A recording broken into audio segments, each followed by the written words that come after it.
تو میاں بیوی کے درمیان میں ہو رہی ہے اور سزا آپ اس بچے کو دے رہے ہیں. کورٹس پیراماؤنٹ کنسیڈریشن رکھتی ہیں ویلفیئر آف مائینر کی. ویلفیئر آف مائینر کورٹس کے نزدیک پیراماؤنٹ کنسیڈریشن ہے. تو کیا یہ ویلفیئر آف مائینر دیکھیے جس گھر میں کبھی پولیس نہ آئی ہو اور رات کو وہاں پہ دروازہ کھٹکھٹا کے پولیس ایس ایچ او صاحب کہیں جی صبح بچے لے کے ہائی کورٹ پہنچے ہیں, ہیبیس ہو گئی ہے, آپ کو لگتا ہے وہ گھر میں دوبارہ صلح ہو سکتی ہے؟ مثلا میری بیوی مجھ سے ناراض ہو کے چلی جاتی ہے اور وہ کسی وکیل صاحب سے رابطہ کرتی ہے, اور وہ دیکھیے ایڈوکیٹ ہے سر, میں چائلڈ کسٹڈی میں پریکٹس کر رہا ہوں, اور پریکٹسنگ میں خاص طور پہ جو نان کسٹوڈیل پیرنٹس کے ایکویلٹی آف رائٹس ہیں ان کے اوپر ایجیٹیٹ کر رہا ہوں, اور اسی حوالے سے کوشش کر رہا ہوں کہ جو ڈائیورس افیکٹڈ چلڈرن ہیں ان کی سائیکالوجی کو مد نظر رکھتے ہوئے کچھ بہتری کا راستہ نکالا جا سکے. فہد بھائی, آپ ہمارے ویورز کو یہ بتائیں گے کہ آپ کا آفس کون سی جگہ پہ ہے؟ سر میرا آفس لاہور ہائی کورٹ کے عقب میں ٹرنر روڈ ہے. ٹرنر روڈ پہ سر صدیقی پلازا ہے, گراؤنڈ فلور پہ میرا آفس ہے. اچھا, عزت مآب آپ بتائیں گے کہ آپ کی پریکٹس کو کتنا سال ہوئے ہیں؟ سر میری وکالت تقریباً 17 سال پر محیط ہے سر. اچھا, ماشاء اللہ ماشاء اللہ. آپ نے اپنی 17 سالہ زندگی میں جو پریکٹس کی ہے وہ زیادہ تر کس فیلڈ میں کی ہے؟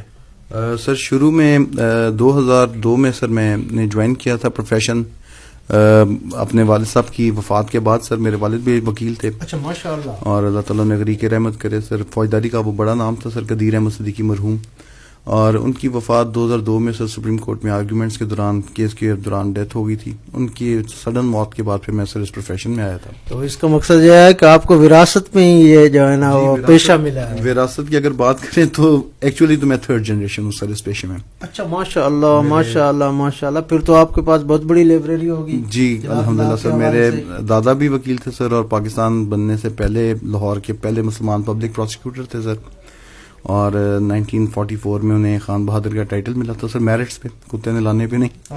اور 54 میں سر وہ اسسٹنٹ ایڈوکیٹ جنرل پنجاب بھی تھے سر. پھر میرے فادر تھے, اور پھر جیسے میں نے بتایا کہ 2002 میں ان کی ڈیتھ ہو گئی تھی سر نومبر میں. پھر میں اس پیشے میں آیا سر. شروع میں نے فوجداری کا کام کیا سر, لیکن 2011 میں نے ٹرانسفارم کیا تھا سر چائلڈ کسٹڈی کے اوپر, اور ایک کیس کے سلسلے میں چائلڈ کسٹڈی کے اس میں مجھے جانے کا اتفاق ہوا تھا سر کورٹ میں, اور وہاں پہ جو بچوں کی ملاقات کا کمرہ تھا اور وہ جو بچے اپنے والدین سے ملاقات کر رہے تھے سر, ان کی جو حالت زار تھی اس نے مجھے پرووک کیا کہ مجھے اس سیکٹر میں اس فیلڈ میں کام کرنا چاہیے جی. اور جو پہلی دفعہ میرا ذہن میں امپریشن بنا تھا کہ میں نے یہ جو کورٹ وزٹس ہیں انہیں ختم کروا کے گھر کی ملاقاتیں شروع کروانے کی جستجو کرنی ہے سر, اسے لے کے میں چلا ہوں 2017. بھائی یہ چائلڈ کا جو قانون ہے یہ کب بنا تھا؟ سر یہ آپ حیران ہوں گے کہ یہ 1890 میں گارڈین وارڈز ایکٹ بنا تھا سر. گارڈین وارڈز, اور اس میں جو سیکنڈ لا جسے ہم فیملی کورٹس ایکٹ کہتے ہیں سر, وہ 1964 میں آیا تھا. تو اس میں امینڈمنٹس وقت کے ساتھ ہوتی رہی ہیں یا بالکل اس کو نظر انداز کیا گیا ہے؟ سر گارڈین اینڈ وارڈز ایکٹ تو مکمل طور پہ نظر انداز کیا گیا, اور آپ یہ دیکھیے کہ تمام قانون جو بچوں کے آفٹر ڈائیورس طلاق جو میاں بیوی کے درمیان ہو جاتی ہے اور اس کے بعد جو بچوں کی حوالگی کے حوالے سے لیٹیگیشن انیشیٹ ہوتی ہے, جو پروسیجر ہے وہ گارڈین وارڈز ایکٹ میں بھی فراہم کیا گیا. اس میں تو ابھی تک کوئی امینڈمنٹ نہیں آئی سر. اور فیملی کورٹس ایکٹ میں 1964 میں سر پہلی امینڈمنٹ وزیٹیشن رائٹس کی آئی تھی سر, وہ 2002 میں آئی تھی. اس کے بعد اب 2015 میں کچھ امینڈمنٹس مینٹیننس کے حوالے سے ہیں. جناب یہ آپ کی آواز جو ہے نا یہ اس پیج کے حوالے سے ہمارے پیج کے تقریباً ویور 7 لاکھ سے آپ ہیں ماشاءاللہ. تو فہد بھائی یقیناً آپ کی یہ آواز ارباب اختیار تک جائے گی, حکومت وقت اور اس کے نمائندگان یقیناً اس کو سنیں گے. آپ ہمارے ویورز کو, ارباب اختیار کو اور حکومت وقت کو کیا پیغام دینا چاہتے ہیں کہ اس قانون میں کس قسم کی امینڈمنٹس کی موجودہ وقت اور حالات اور کے تناظر میں ضرورت ہے؟ سر اس قانون میں جو سب سے بڑی میری نظر میں جو میری ادنا سی رائے ہے اس کے مطابق تو یہ ہے کہ ہم نے اس قانون کو بیسکلی یہ چائلڈ اورینٹڈ لا تھا, بچے کی پروٹیکشن اس میں ہونی چاہیے تھی. ہم نے اسے with the passage of time women oriented لا کر دیا. اچھا, وومن اورینٹڈ. جی, پریکٹیکلی جو باپ کا رول یا کردار ہے وہ صرف خرچے کی حد تک محدود ہو کے رہ گیا. پریکٹیکلی اگر آپ کسی گارڈین کورٹ میں جائیں اور وہاں پہ وزیٹیشن جو کڈس کی جو لیٹیگیشن شروع ہوتی ہے, پہلی بات تو ہے کہ کورٹس کی بچوں کی حوالگی شفٹ نہیں کرتی. پریکٹس یہ ہے 99.9% میں کیسز میں کہوں گا، بہت ریئر کیسز میں بچے کی کسٹڈی شفٹ ہوتی ہے، ادروائز شفٹ نہیں ہوتی. تو بجائے لوگوں کو الجھانے کے کہ جی 7 سال کے بعد بچہ باپ کو دے دیا جائے گا یا ماں دوسری شادی کر لے تو بچہ باپ کو دے دیا جائے گا، اس کے اوپر ہمیں واضح قانون سازی کی ضرورت ہے. اس میں باپ کو اگر آپ ایکول رائٹس نہیں دیتے، ایکسیس کے رائٹس نہیں دیتے، اپنے جو ہماری پریکٹس ہے کورٹ کی، وہ جب گارڈین کیس فائل ہوگا تو آپ کو خرچہ لگ جائے گا. اگر آپ فادر ہیں تو آپ کو وہ خرچہ لگا دے گی کورٹ آپ کی استطاعت سے بڑھ کے، اور کوئی فارمولہ اویلیبل نہیں ہے کورٹ کے پاس کہ وہ خرچہ کس طرح لگے گا. کیسے ایویلیویٹ کریں گے کہ وہ خرچہ کتنا ہونا چاہیے، کتنی وہ بچے کی نیڈس ہیں. By flick of a pen آپ ایک خرچہ ایک اماؤنٹ لگاتے ہیں، ٹھیک ہے، اس خرچے میں قانون میں آپ کی امینڈمنٹ آ گئی کہ جی 10% سالانہ اضافہ کیا جائے، بہت اچھی بات ہے. سائملٹینیسلی جب کورٹ وزیٹیشن کی بات کرتی ہے، جب آپ کہتے ہیں جی مجھے ملاقات کا رائٹ دیا جائے، تو کورٹ بہت لمیٹڈ سے 2 گھنٹے کی ملاقات کا اسکیجول جاری کرتی ہے، اور وہ بھی 7-8 مہینے کی لیٹیگیشن کے بعد. تو آپ یہ سمجھتے ہیں کہ یہ جو قانون بنایا گیا ہے اس میں صرف وومن کو پروٹیکٹ کیا گیا ہے، اس کو مد نظر رکھا گیا ہے، باپ کو نظر انداز کیا گیا. سر میں سمجھتا ہوں کہ اس میں بچے کے صرف فائنانشیل حقوق کی پروٹیکشن کا تو ذکر ہے، لیکن جو اس بچے کے سوشل حقوق ہیں، جو اس کا انٹریکشن ہے، جو اس نے گرو کرنا ہے. اب آپ سمجھ سکتے ہیں ایک 4 سال کے بچے کی بنیادی ضروریات ڈفرینٹ ہیں، ایک 14 سال کے بچے کی ضروریات ڈفرینٹ ہیں. اگر خرچے میں 10% اضافہ سالانہ ہو سکتا ہے تو اس ملاقات میں 10% اضافہ. اچھا، تو آپ ہمارے ویورز کو اور ذرا کھل کر بتائیں کہ چلو والدہ کی حد تک تو انہوں نے اس قانون میں ایک سوچ کو مد نظر رکھا کہ ایک عورت محروم ہوتی ہے، وہ مل نہیں سکتی، بچہ اس کے پاس رہے وغیرہ وغیرہ، یہ ساری باتیں. باپ خرچہ اس کو اپنی اولاد کو دیتا ہے. آپ کیا سمجھتے ہیں کہ اس میں باپ کو کس حد تک ایکسس دی جائے، بچہ ان کے پاس ان کے گھر رہے؟ کیا مطلب ہے، آپ بتائیں، واضح بتائیں کہ تاکہ ہم چھوٹی سی ایگزامپل تھوڑا سا اگر اجازت دیں. دیکھیں قرآن حکیم کہ اگر آپ سورہ البقرہ پڑھیں اور آیت نمبر 233 تو اس میں ایک آیت میں حصہ ہے کہ جی نہ تو بچے کی وجہ سے ماں کو اذیت دی جائے گی، نہ بچے کی وجہ سے باپ کو اذیت دی جائے گی، اور آپ احسن طریقے سے علیحدہ ہو جائے. قرآن کہتے ہیں. تو قرآن میں شیئرڈ پیرنٹنگ کا کانسیپٹ میری انڈرسٹینڈنگ کے مطابق آ گیا. ہمارے لا میں 4 لاز جسے ڈیل کر رہے ہیں سر. گارڈین وارڈز ایکٹ ڈیل کر رہا ہے، فیملی کورٹس ایکٹ 1964 ڈیل کر رہا ہے، فیملی کورٹس رولز 1965 ڈیل کر رہے ہیں، فیملی آرڈیننس 1960. 4 لاز اس سے ڈیل کر رہے ہیں. کوئی ایک لا ایسا نہیں ہے جو ڈیفائن کرے کہ کتنی ملاقات ہونی چاہیے. جب آپ کا کیس شروع ہوتا ہے، جب آپ فریمنگ آف ایشوز کرتے ہیں، تو کوئی ایک ایشو اس حوالے سے نہیں بنتا کہ باپ کی ملاقات کتنی ہونی چاہیے، اور آپ باپ کو ایونچولی 2-3 سال کے لیٹیگیشن کے بعد صرف ملاقات کا حق دیتے ہیں.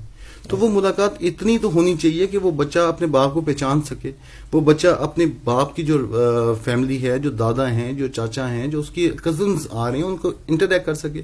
آپ کیسے ایکسپیکٹ کر رہے ہیں کہ وہ بچہ 2 گھنٹے کی ملاقات کے اندر اپنی پوری جنریشن، لائن آف جنریشن ہے پیٹرنل سائڈ کی، اس کو مل سکتی ہے. اب میں بات اسی حوالے سے جو میں سمجھتا ہوں، میرے استدلال بھی اکثر کورٹس کے سامنے ہوتا ہے کہ حضور پاک صلی اللہ علیہ وسلم کی ایک حدیث مبارک ہے. اللہ کے نبی کے پاس ایک شخص ہے اور اس نے پوچھا میرے پہ کس کا سب سے زیادہ حق ہے، تو اللہ کے نبی نے فرمایا تمہاری والدہ کا. 3 دفعہ اللہ کے نبی سے سوال پوچھا، تینوں دفعہ کہا تمہاری والدہ کا. 4تھی دفعہ سوال پوچھا گیا تو حضور پاک صلی اللہ علیہ وسلم نے فرمایا تمہارے باپ کا. صحیح حدیث ہے. میں سمجھتا ہوں، میری استدلال ہے، ہو سکتا ہے میرا علم ناکافی ہو، لیکن اگر ہم اس حدیث مبارک کو جو صحیح حدیث ہے ایز اے اصول قانون اٹھائیں، آرٹیکل 220 آف کانسٹیٹیوشن کے ساتھ ملا کے پڑھیں، صرف ایز اے آپ ایک اصول قانون کے طور پہ لیں، تو 1 مہینے میں 720 گھنٹے ہیں. اس حدیث کے مطابق 3 حصہ ماں کو دے دیں، 1 حصہ باپ کو دے دیں. وہ ایک آپ کا کہنا یہ ہے کہ بچے کو ابتدان جہاں پر ماں کی شفقت کی ضرورت ہوتی ہے، وہاں شفقت پدری کی بھی ضرورت ہوتی ہے. تو ملاقات کے سلسلے تقریباً برابر ہونے چاہیے، یا بچے کو شادی غمی خوشی میں باپ کو ایکسس ہونی چاہیے کہ وہ جب چاہے انہیں اپنے خاندان سے ملوائے، دادا دادی سے ملائے، چاچا چاچے سے ملوائے، اپنے خاندان سے، تاکہ وہ بچہ ماں اور باپ کے جھگڑے کی صورت میں تقسیم ہو کرنا ہو. سر جی میں اصل بات کروں گا کہ ڈیورس یا طلاق تو میاں بیوی کے درمیان میں ہو رہی ہے، اور سزا آپ اس بچے کو دے رہے ہیں. کورٹس پیراماؤنٹ کنسیڈریشن رکھتی ہیں ویلفیئر آف مائینر کی. ویلفیئر آف مائینر کورٹس کے نزدیک پیراماؤنٹ کنسیڈریشن ہے. تو کیا یہ ویلفیئر آف مائینر مناسب آپ سمجھتے ہیں کہ ویلفیئر آف مائینر ہے کہ بچے کو آپ 2 گھنٹے کی ملاقات دے رہے ہیں اس ڈیورس کی وجہ سے جس میں اس کا رول بھی نہیں ہے، آپ تو اس بچے کو سزا دے رہے ہیں. یعنی ماں باپ اپنے ضد اور انا کی اس میں اپنے بچوں کو جلا رہے ہیں. چلیں ماں باپ تو چلا رہے ہیں، جو ہماری عدالتیں چلا رہی ہیں. میں معاشرہ پھر اس کے ساتھ ہمارا جو قانون ہے وہ بھی اس کمی کو محسوس نہیں کر رہا. سر ہمارا جوڈیشل ہیرارکی، میں انتہائی افسوس سے یہ بات کروں گا کہ ہماری جو جوڈیشل ہیرارکی ہے وہ اس چیز کو کنسیڈر نہیں کر رہی. اس کی وجہ سے ہمارے ہاں جو بچے ہیں وہ سائیکولوجیکلی برین واش بھی ہوتے ہیں، وہ سائیکولوجیکلی ایلینیشن کا بھی شکار ہوتے ہیں، وہ سائیکولوجیکلی ان میں وہ جو آپ کہہ سکتے ہیں کہ ایکسپیکٹینسی جرائم میں پڑھنے کی وہ زیادہ ہو جاتی ہے. اگر آپ کبھی ڈیٹا کلیکٹ کیجئے ان بچوں کے بارے میں جو جوینائل اوفینڈرز ہیں تو ان میں سے میجورٹی ان بچوں کی ہوتی ہے جن کے اوپر باپ کا سایہ نہیں ہوتا، وہ سنگل پیرنٹ چلڈرن ہیں. آپ اگر کبھی اٹھائیں یہ جو ڈیٹا ہے جو بچے ابیوز ہوتے ہیں ان کا ڈیٹا اٹھائیں تو وہ بھی سنگل پیرنٹ چلڈرن ہیں، اور ان میں سے میجورٹی ان بچوں کی ہے جو ابیوز ہو رہے ہیں فرسٹ ڈگری ریلیٹو سے، ماموں کا بیٹا ہے، خالہ کا بیٹا ہے،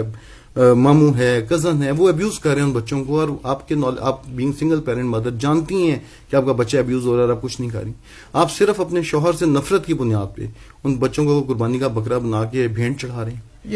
تو یہ ہماری کوشش نہیں سمجھنا نا. باپ کے درمیان جو کمیونیکیشن گیپ ہے وہ کس سے نقصان کسے دے گا؟ ہاں وہ بچے کی پرسنالٹی کو، اس کے خیالات کو وہ ڈیمیج کرتا ہے. سر وہ پریکٹیکلی نقصان، ایک اچھا معاشرہ تشکیل نہیں دے سکتے. پھر وہ جو بچے ہیں سر جب وہ ان کی آج سے 10 12 15 سال کے بعد شادیاں ہوں گی تو وہ وہی کچھ آگے اپنی اسپاؤزز کو دیں گے جو وہ ایز اے چائلڈ اپنے پیرنٹس سے لیتے رہے. اچھا ماشاء اللہ فہد بھائی، آپ نے اپنے 17 سال پریکٹس اسی حوالے سے کی ہے.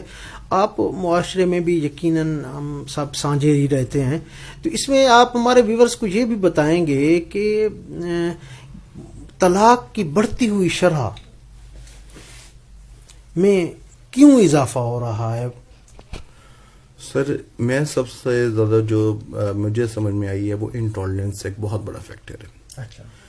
عدم برداشت، چھوٹی چھوٹی باتوں پہ جھگڑا ہوتا ہے، اور چھوٹی چھوٹی باتوں پہ جب جھگڑا ہوتا ہے، اور اس میں ہمارا جوڈیشل کنٹریبیوشن بھی ماشاءاللہ بہت زیادہ ہے.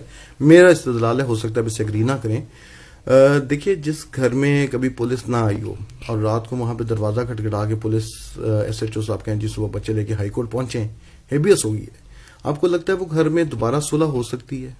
مثلا میری بیوی مجھ سے ناراض ہو کے چلی جاتی ہے اور وہ کسی وکیل صاحب سے رابطہ کرتی ہے، اور وہ وکیل صاحب ایک ہیویس کارپس ریٹ فائل کر دیتے ہیں ہائی کورٹ میں، اور عام روٹین کے 4 جملے، جی مجھے 3 کپڑوں میں رات کو گھر سے مار کے نکال دیا گیا. ہر ایک میں یہ اور ہماری جو جوڈیشری ہے، ہائر جوڈیشری بھی اور لوور جوڈیشری، انتہائی معذرت کے ساتھ، انتہائی ادب کے ساتھ گزارش کروں گا، وہ بغیر سوچے بغیر سمجھے ایس ایچ او کو ڈائریکشن دیتی ہیں جب بچے کل پیش کریں، اور وہ ایس ایچ او رات کے 4 بجے 3 بجے 2 بجے گھر جاتا ہے اور شوہر کو اور اس کی پوری فیملی کو لائن حاضر کرتا ہے جی بچے لے کے صبح کورٹ پیش ہوں.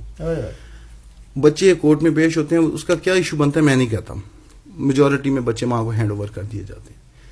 لیکن میرا استدلال یہ کہ یہ جو خانگی معاملات ہیں اس میں ہیبیس میں پولیس نہیں ڈائریکٹ ہونی چاہیے. آپ بیلف مقرر کریں، بیلف کی ڈیوٹی لگائیں، وہ بچے جیسے پہلے ہوتا تھا. اب ہمارا سسٹم چینج ہو گیا، اس کی وجہ سے بھی ایک بہت بڑی کنٹریبیوشن ان شادی شدہ ان گھروں میں جن میں صلح کے چانسز ہیں ختم ہو جاتے ہیں، ڈیمینش ہو جاتے ہیں. جب آپ کے گھر پولیس آتی ہے پھر جہاں صلح ہونے کا امکان بھی ہوتا ہے تو وہ ختم ہو جاتا ہے، وہ انا پہ چلی جاتی بات اور ایگریویٹڈ انا بڑھ جاتی ہے. ایک بہت بڑی وجہ میری نظر میں یہ ہے کہ جو گھروں میں جن میں خلا خاص طور پہ یا خلا ہو یا جہاں پہ ناراضگی ورازگی کی وجہ سے بیویاں یا بچے علیحدہ ہو جاتے ہیں، تو وہاں پہ یہ کورس کو ہیبیس میں تھوڑا سا احتیاط سے کام لینا چاہیے. اور دوسری جو وجہ ہمارے بہت سارے معاشرتی عدم برداشت کے رویے اور جھوٹ اور فریب کی بنیاد پہ جو شادیاں کی جاتی ہیں، خاص طور پہ جب شروع میں رشتے ہوتے ہیں، ہمارے پیرنٹس ویریفیکیشنز نہیں کرتے جس طرح کرنی چاہیے، جس طرح کا حق ہوتا ہے، جو جھوٹ سچ بول کے وہ شادی کر لیتے ہیں اور پھر بعد میں جب وہ سچ کھلتا ہے تو وہ مشکل ہو جاتی ہے. تو یہ بھی ایک ملٹیپل ریزنز ہیں. ماشاءاللہ بہت خوبصورت باتیں کی فہد بھائی نے. شاد بھائی آخر میں آپ سے ایک سوال کروں گا کہ چائلڈ پروٹیکشن کے حوالے سے یا گارڈین ورلڈ ایکٹ کے حوالے سے چند ایک انیشیٹو مخصوص آپ ہمارے ویورز اور ارباب اختیار تک پہنچانے گے اور بتائیں گے کہ وہ کون سے سٹیپ لینے چاہیے. سر سب سے اہم سٹیپ یہ ہے کہ ہمیں سول کسٹڈی سے نکل کے شیئرڈ پیرنٹنگ کے کانسیپٹ کی طرف جانا چاہیے. ہمیں اپنی جوڈیشری لوکل جوڈیشری کو کچھ ایسے سلیبس ڈیولپ کرنا چاہیے، خاص طور پہ جوڈیشل اکیڈمی کو جو ٹریننگ سیشنز کرواتے ہیں. اور آپ حیران ہوں گے کہ 2018 میں تقریباً 26 یا 27 سیشنز ہوئے ہیں جوڈیشل اکیڈمی کے مختلف ججز کے، اور ان میں سے ایک سیشن چائلڈ کسٹڈی گارڈین شپ کا نہیں تھا، جبکہ یہ اسپیشلائز لا ہے. کوئی سلیبس نہیں ہے ہمارے پاس. کانٹیکٹ ڈینائل ہے، پیرنٹل ایلینیشن ہے، آپ کا برین واشنگ ہے، امپلیکیشنز ہیں. اس کے اوپر سلیبس ڈیولپ کرنا چاہیے جوڈیشل اکیڈمی کو. یہ سیکنڈ اسٹیپ ہے. تھرڈ، شیئرڈ پیرنٹنگ کے حوالے سے، اور لوگوں میں ایجوکیشن دینی چاہیے کہ بچے دونوں کے سانجھی ہیں. ڈیورس آپ دونوں کے درمیان ہوئی ہے، بچوں کی ماں سے نہیں ہوئی، بچوں کی باپ سے نہیں ہوئی. اگر ماں نے باپ سے خلا لے لی، شوہر نے بیوی نے شوہر سے خلا لے لی ہے، تو اس کا یہ مطلب نہیں ہے کہ بیوی نے بچوں سے بھی خلا لے لی ہے.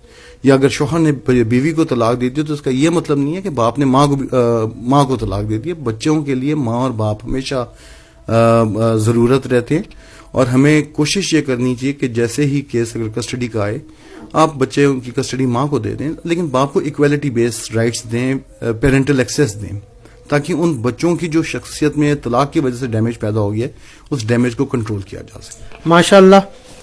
ویورز، آپ نے فاض صدیقی صاحب کی سیر حاصل گفتگو اس بارے میں سماعت کی. میں ایڈمنڈ صاحب کا بہت مشکور ہوں کہ انہوں نے یہ آج کا پروگرام ارینج کیا. اصغر ساجد لنگرا کا محبتوں بھرا سلام قبول. اللہ حافظ. اللہ پاک پاکستان کو اندرونی و بیرونی خلفشار سے محفوظ رکھے. والسلام.